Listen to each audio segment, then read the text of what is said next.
कभी कभी माँ का प्यार इतना गहरा होता है कि वह अपने बच्चे को खोने के डर से उसे खुद से दूर जाने ही नहीं देना चाहती। आज की कहानी 2018 में ऑस्कर जीतने वाली एनिमेटेड शॉर्ट फिल्म बाओ की है। कहानी एक चीनी परिवार की अधेड़ उम्र की माँ से शुरू होती है। उसका पति सुबह जल्दी नाश्ता करके काम पर चला जाता है और माँ घर में अकेली रह जाती है। लेकिन एक दिन उसके बनाए हुए स्टीम्ड बन से अचानक रोने की आवाज आती है।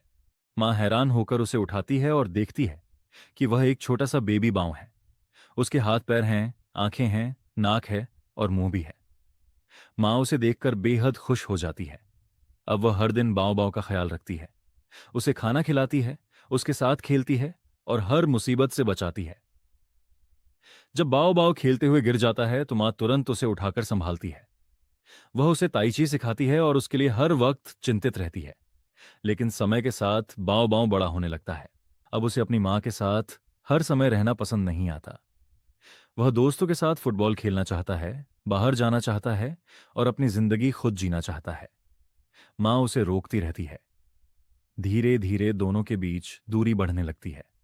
बाव बाव अपनी माँ से दूर रहने के लिए अपने कमरे में रहने लगता है और दोस्तों के साथ ज्यादा समय बिताता है। एक दिन वह अपनी माँ को दोस्तों के सामने ही बाहर जाने के लिए कह देता है। फिर भी वह बेटे के साथ रिश्ता ठीक करने के लिए उसके पसंदीदा खाने से पूरी मेज सजा देती है। लेकिन बाव बाव उसकी तरफ देखे बिना सनग्लासेस पहनकर अपने दोस्तों के साथ चला जाता है। उस रात वह अपनी गर्लफ्रेंड को घर लेकर आता है और बताता है कि दोनों शादी करने वाले हैं। माँ यह देखकर बहुत दुखी और गुस्सा हो जाती है, क्योंकि उसके बेटे ने अपनी जिंदगी का इतना बड़ा फैसला उससे छिपाया था। बाव बाव अपना बैग पैक करके घर छोड़ने लगता है।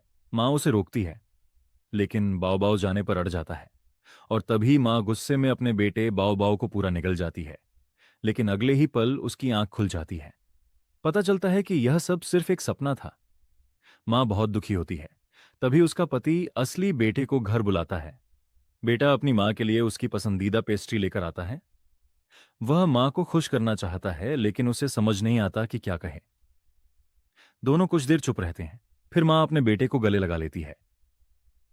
दोनों रोते हुए एक साथ खाना खाते हैं और आखिरकार उनके बीच की सारी नाराजगी खत्म हो जाती है। फिल्म के अंत में पूरा परिवार एक साथ बैठकर डमलिंग्स बनाता है और यहीं फिल्म हमें एक खूबसूरत बात सिखाती है। सच्चा प्यार सिर्फ किसी को सुरक्षित रखने का नाम नहीं है।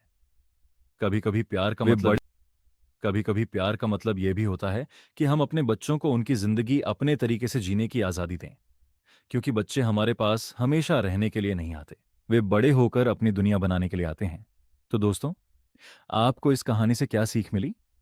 अगर आपको ये कहानी पसंद आई हो तो वीडियो को लाइक करें, चैनल को सब्सक्राइब करें और ऐसी ही दिल छू लेने वाली कहानियों के लिए हमारे साथ जुड़े रहें। फिर मिलेंगे एक और शानदार कहानी के साथ। तब तक के लिए अपना ख्याल रखिए।